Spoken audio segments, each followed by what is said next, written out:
Washington বার্তায় আপনাদের সবাইকে অনেক অনেক শুভেচ্ছা জানিয়ে স্বাগত জানাচ্ছি। আজকের আলোচনায় আমার সঙ্গে রয়েছেন আমার দুই সহকর্মী সরকার কবির উদ্দিন এবং আহসানুল হক।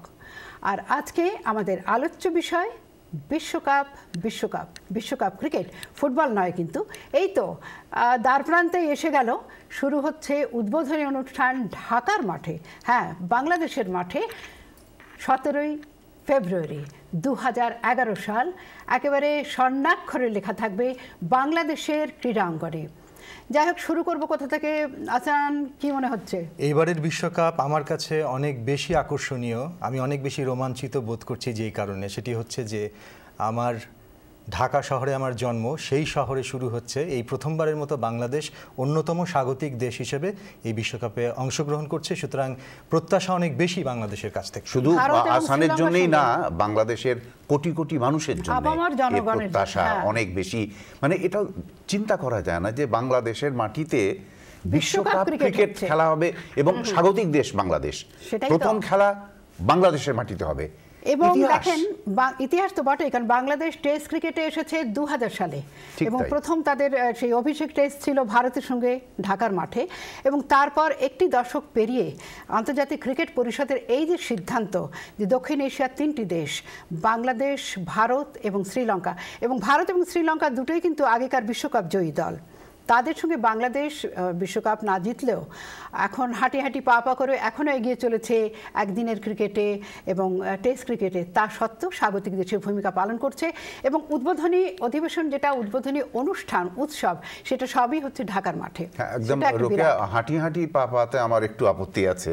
এখন আর হাঁটি হাঁটি পা পা না, প্রায় দৌড়তে শুরু করেছে, দৌড়তে শুরু করেছে। কারণ এখানে একটি ছোট্ট করে উল্লেখ করতে পারি যে আইপিএলে ভারতে যে হই হই কাণ্ড, আইপিএলের যে ইন্ডিয়ান প্রিমিয়ার লিগের খেলা, যেখানে ক্রিকেটাররা নিলাম হচ্ছেন, সেখানে আমাদের আশরাফুল, বাংলাদেশের আশরাফুল গেছেন এবং এবার সাকিব আল হাসান গেছেন এবং তারা হ্যাঁ তারা খেলছেন এবং পাশাপাশি মানে সৌরভ, সচিন, মহেন্দ্র সিং ধোনি, হরভজন সিং, সবার নামই যারা দক্ষিণ এশিয়া, তাদের পাশাপাশি কিন্তু বাংলাদেশের ক্রিকেটাররা অত্যন্ত বলিষ্ঠভাবে দক্ষতার সঙ্গে এগিয়ে আসছে। আচ্ছা, বিশ্বকাপ শুরু হয়েছিল কবে থেকে? বিশ্বকাপ শুরু হয়েছিল 1975 সালে। আর 1975 এবং 1979 এই দুটো বছরই কিন্তু ওয়েস্ট ইন্ডিজ জিতেছিল বিশ্বকাপ, এবং সেই সময়কার ওয়েস্ট ইন্ডিজ আর আজকের ওয়েস্ট ইন্ডিজ অনেক পার্থক্য। আচ্ছা, যুক্তরাষ্ট্র অত্যন্ত ক্রীড়া প্রিয় দেশ, খেলার কথায় তো এখানকার মানুষ নেচে ওঠে, অথচ ক্রিকেট খেলে না খুব একটা। ক্রিকেট খেলে না, তার একটি কারণ আছে। তারা যে ক্রিকেট খেলে না সেটা হচ্ছে যে এখানে আপনার বেসবল লক্ষ্য করেছেন, বেসবল কিন্তু অনেকটা ক্রিকেটের ধাঁচের খেলা। এবং ফুটবলে যাওয়া হয়েছে, আন্তর্জাতিক ফুটবলের ক্ষেত্রে যুক্তরাষ্ট্র তাদের নিজেদের ফুটবল গড়ে নিয়েছে রাগবি ফুটবলের ধাঁচে। তো যুক্তরাষ্ট্র একটা বিশাল একটা দেশ না, মহাদেশ, এবং তাদের কিছু কিছু জিনিস খেলাতে বলুন, রাজনীতিতে বলুন, সামাজিক ব্যবস্থায় বলুন, তারা নিজেদের কিছু বিশেষ ঘটনা বা বিশেষ বস্তু তারা গড়ে নিয়েছে। সেই জন্য তারা ক্রিকেটে ঠিক নেই, কিন্তু ইদানিং অবশ্য ক্রিকেট খেলছে এবং বাংলাদেশের বেশ কিছু লোকজন নিউ ইয়র্কে, লস অ্যাঞ্জেলেসে, ওয়েস্ট ইন্ডিজের, বাংলাদেশের, আফ্রিকার অঞ্চলে যারা আছে, তারা যেমন ফুটবল খেলছে সেই সঙ্গে কিন্তু আবার ক্রিকেটও খেলছে এখানে দক্ষিণ এশিয়ার লোকজন। নিউ ইয়র্কে তো লিগ হয়, নিউ ইয়র্কে আছে লিগ হয়, এবং ক্যালিফোর্নিয়াতেও লিগ হয় ক্রিকেটের। এবং সেটা এইখানে একটি উল্লেখযোগ্য বিষয় যে প্রথম যেটা হয়েছিল, আসান যেটা বলছিল যে ক্রিকেটের শুরু হয়েছিল, সেই ক্রিকেট কিন্তু আন্তর্জাতিক ক্রিকেট খেলেছিল কানাডা এবং যুক্তরাষ্ট্র। তারপরে সে ক্রিকেটটা গড়িয়ে গেল ইংল্যান্ডের দিকে, কারণ আমরা বলি যে এটা জেন্টলম্যানস একটা খেলা তাদের। আর সেই ক্রিকেটটাকে নিয়ে গেছে উপমহাদেশে, তখন ভারতীয় উপমহাদেশে যারা ইংলিশম্যান তারাই নিয়ে গেছে, ব্রিটিশরা।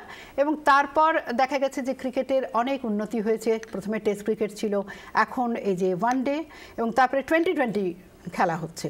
যাই হোক, আমরা বিশ্বকাপ ক্রিকেটে ফিরে আসি। যেই ইংলিশদের কথা আপনি বলছিলেন, এবারের বিশ্বকাপে কিন্তু টপ ফেভারিটদের মধ্যে একটি দল হচ্ছে ইংল্যান্ড, কারণ তারা মাত্র কিছুদিন আগেই অস্ট্রেলিয়ার বিরুদ্ধে জিতে আসলো, এবং অস্ট্রেলিয়াও কিন্তু খুব শক্তিশালী। এবং অ্যাশেজ সিরিজে অন্যান্য ফেভারিট দল আর কে কে? ভারত যাচ্ছে একটা শীর্ষ অবস্থানে এবং ভারতে মহেন্দ্র সিং ধোনি যেমন বলছে যে 2020 বিজয়ী এবং আন্তর্জাতিক ক্রিকেটের বিভিন্ন অঙ্গনে ভারত জিতে এসেছে, টেস্ট ক্রিকেটেও তাদের মর্যাদা একেবারে শীর্ষস্থানে, সুতরাং ভারতের আশাটা অনেক। কিন্তু আপনাদের দুজনের কাছে আমার প্রশ্ন, আপনারা কি মনে করছেন? না, ভারতের জন্য ক্রিকেট তো ধর্ম, ওরা বলে যে এটা আমাদের ধর্ম, তো ক্রিকেট অত্যন্ত গুরুত্বপূর্ণ এবং জনপ্রিয় এবং সেখানে তো জান লড়িয়ে দেবে ভারত ক্রিকেট। তো বিশ্বকাপের দিকে তারা অনেক আশা ভরা দৃষ্টি নিয়ে তাকায়। আমরা ভারতের তুলনায় অনেক ছোট দেশ, আমাদের জনশক্তি অনেক কম, কিন্তু তারপরেও আমরাও একই রকম আশার দৃষ্টিতে চেয়ে তাকাতে চাই বিশ্বকাপের দিকে। সেটা তো অবশ্যই। আহসান, যেখানে এই প্রসঙ্গে একটি কথা বলি যে আমরা বলছি যে 3টি দেশ উপমহাদেশের, মানে ভারতীয় উপমহাদেশের, বাংলাদেশ, ভারত এবং শ্রীলঙ্কা আয়োজন করছে। এক পর্যায়ে কিন্তু পাকিস্তানেরও স্বাগতিক দেশের ভূমিকা গ্রহণের কথা ছিল, কিন্তু নানান কিছু রাজনৈতিক এবং সন্ত্রাসবাদ, নানান সমস্যার কারণে অনেক দেশ সেখানে গিয়ে খেলতে রাজি হলো না, অনেক দল, অনেক ক্রিকেটাররা সেখানে সাহস পেলেন না যেতে, যে জন্য আইসিসিকে সেই স্থান পরিবর্তন করতে হয়েছে।